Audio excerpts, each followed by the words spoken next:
The NFL on Fox presents the Minnesota Vikings, led by Brett Favre, taking on the Cleveland Browns. And hi again, everybody, alongside the coach, Brian Billick. I'm Tom Brenneman. Welcome, as always, to the NFL on Fox. Well, seemingly every day during the offseason, Brett Favre was in the news. Would he come back? Would he stay retired? All that's behind us, Coach. The bottom line is he's here as the quarterback of the Minnesota Vikings. Well, Tom, when you're a team that thinks you're one player away from going to a Super Bowl, it rarely turns out. We're talking about a Minnesota Viking team that has the #1 rusher in the National Football League in Adrian Peterson, the best rushing defense in the league for 3 years running. And when that one player is a Hall of Famer like Brett Favre, expectations are out the roof. Crowd at Cleveland Brown Stadium, Cleveland, Ohio, for the opening weekend of the NFL season. Well. We have a thing or two to talk about today. 39-year-old Brett Favre from Kiln, Mississippi. Drafted in the second round in 1991 by Atlanta. Traded to Green Bay for the 19th pick in the '92 draft. Took over as a starter for the Packers the 4th game of that year. And has started, as of today, 270 consecutive games in the NFL, which ties Jim Marshall, the former Viking, for the all-time record. Today, his first start as a Viking. And he'll give it to Adrian Peterson, who's tripped up by Eric Barton.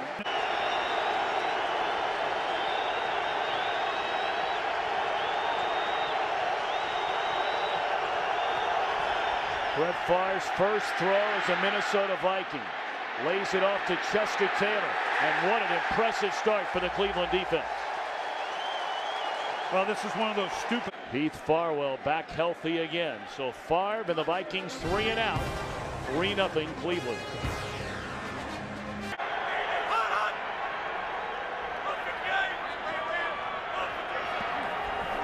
Short drop, quick throw. And the catches make things this season from Basante Shenko, the tight end. Last year with the Jets, they got off to the great start. 8-3 to be exact. And you see what Favre did in the first 8 games through 15 touchdowns. As the season went on, was bothered by his right throwing arm. Turns out he needed right biceps tendon surgery when all was said and done during the offseason. But he tried to play through the pain and had a very, very tough final month plus of the year. Adrian Peterson close to a first down, appears to be a yard short. Of course, you know, you go through the whole debate, and in many ways in the media, by a lot of fans, especially those in Green Bay for obvious reasons, treating Favre almost like a pincushion. But the bottom line is he wanted to play football. He wanted to find out, was he healthy enough to play? And after he had the surgery, he still had the desire. And now he's with Minnesota after signing on August the 18th. They convert on 3rd down. Back up. First down throw. Favre looking around. Flushed out of the pocket. Down he goes. A loss of 4. Well, they bring a corner off the backside, or excuse me, a safety, Elam, from depth. They've got a hat on a hat, but Brett Favre's got nowhere to go. Gives them time.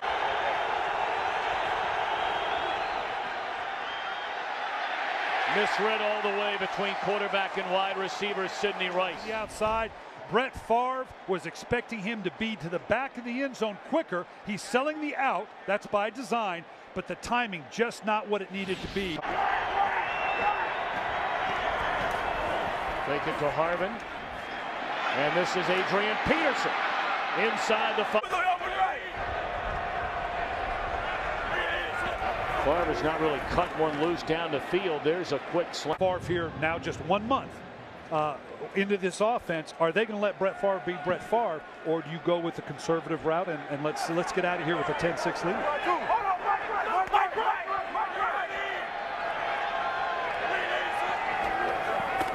They're going to throw it, and it's dropped by Harvin.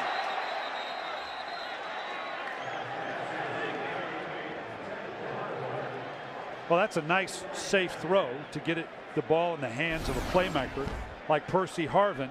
And right now you can see, I'm not sure he's not going, oh boy, I wish I had a more than just a month, because I would have put that. The is almost beyond belief. Favre, pressure coming. Down he goes. Mangini sensing that he could get good field position here. Fair's fair. I'm going to turn around and criticize Minnesota here a little bit now, because unless they make a third down conversion here. From his own 9-yard line. In trouble again. Takes a hit. Completes a pass to Taylor. He will. Like this is a tough call. You don't want to put Cleveland on a short field. You know that a punt here. This is a good tough. Cameron Wembley. We talked about his ability to come off that edge, but now you're in the air, and Bernard Berryman being hurt.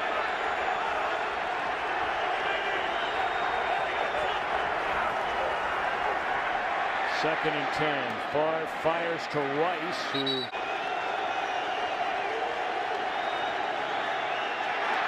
Taylor. Zig and Uzak. Chester Taylor motion into the backfield, making an inside cut, just a little quick little angle route, and not they looked like Brett based on the way this. Favre to throw on 1st and 15, and he's looking for Rice. He makes the catch. No. Both feet inbounds, period. And it looks like that left foot. I don't know. Brad Chills. Play clock down to 5. Favre telling everybody to be ready. Look at the play design for Shenko, and he just does get tripped up inside the 20. Had a career-high 42 catches and 7 touchdowns a season ago. Just a little tight, quick screen to the tight end.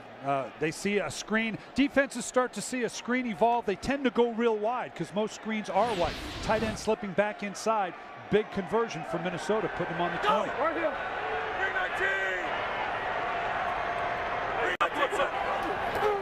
Saw that signal from Favre to Rice, and interference will be called this time on Brandon McDonald. Same type of call we saw earlier. It drives defensive backs nuts. And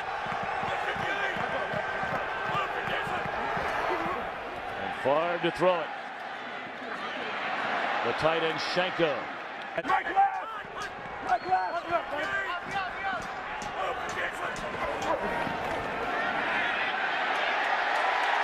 Down goes Favre. About with second-year center John Sullivan, who replaced Matt Burke in the middle.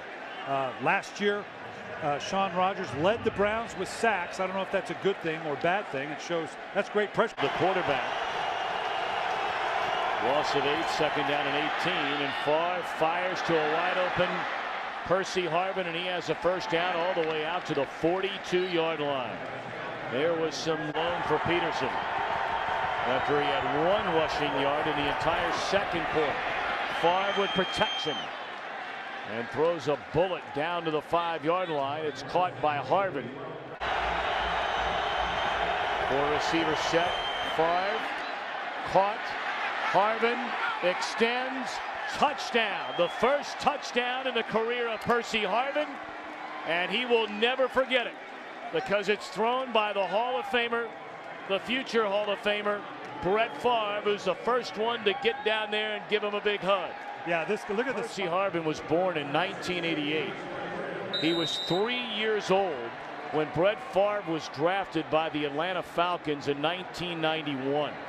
Whole history out of doing things after a handoff to get teams to hesitate. All this, the fake pitch, the whirling dervish, the continue the action. This is Brett Favre. I was wondering how quickly he would get that back into the flow. That means he's comfortable with what they're doing, and it's good to see Brett doing this because it shows you just how quickly he's gotten comfortable with the circumstance. Go! 319! Favre to throw on first down. They set up the screen. It's dropped by Taylor. You know, you look at the whole Favre situation, and I know a lot of people were sick and tired of hearing about it. But, you know, I got the feeling in our visit with him last night, he was really stung by the really 1 or 2 players of the New York Jets that made the comment in a negative way about what kind of teammate he was. You look back over a 19-year career. I can't think of 5 guys that have had anything bad to say about Brett Favre as a teammate. Now, whether or not you like his decision to play for the Vikings, if you're a Packer fan for many, many years, you know, the indecision of saying one day you're ready to retire, the next day you're not. That's Brett Favre's decision as to whether or not he wants to play. He's certainly entitled to change his mind, but he unquestionably knows by coming back what the expectations are for this Viking team, what they are for him, and the pressure that comes along with. No question about it. And I think that was what happened in New York.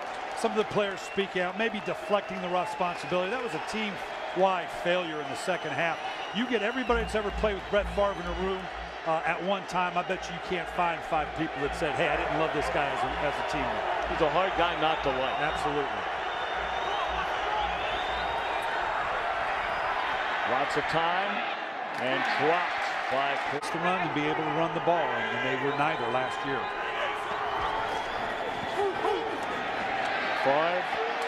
Lost minutes to go here in the fourth quarter. And you know something, the more they can do this, if a game gets under control, everybody's talking about, can Brett Favre hold up at 40 years old late into the season? Well, this is a better team than New York Jet team of last year. And they're certainly going to weather it better. But the more you can do this type of thing, get Tavares in when the game is clearly under control, it will yield a benefit in November and December. Well, you know, Brett Favre has said himself, he's even questioned at times how much he will be able to play this year. And by no means, when we asked him to, kind of qualify that a little bit, he said, look, I'm planning on starting every single game this year. But the point is, I don't have a crystal ball. Just like I didn't know before I had the biceps tendon surgery, I didn't know how that was going to respond. So that delayed whether or not I was going to make a decision to come back. I don't know how a 40-year-old body is going to hold up because I've never been in a 40-year-old body in week 13. And that's exactly with older players. That's always the question, no matter what their regiment, no matter what kind of condition they're in, their diet, how they take care of themselves. It's new territory. A little surprised that they're throwing the ball here.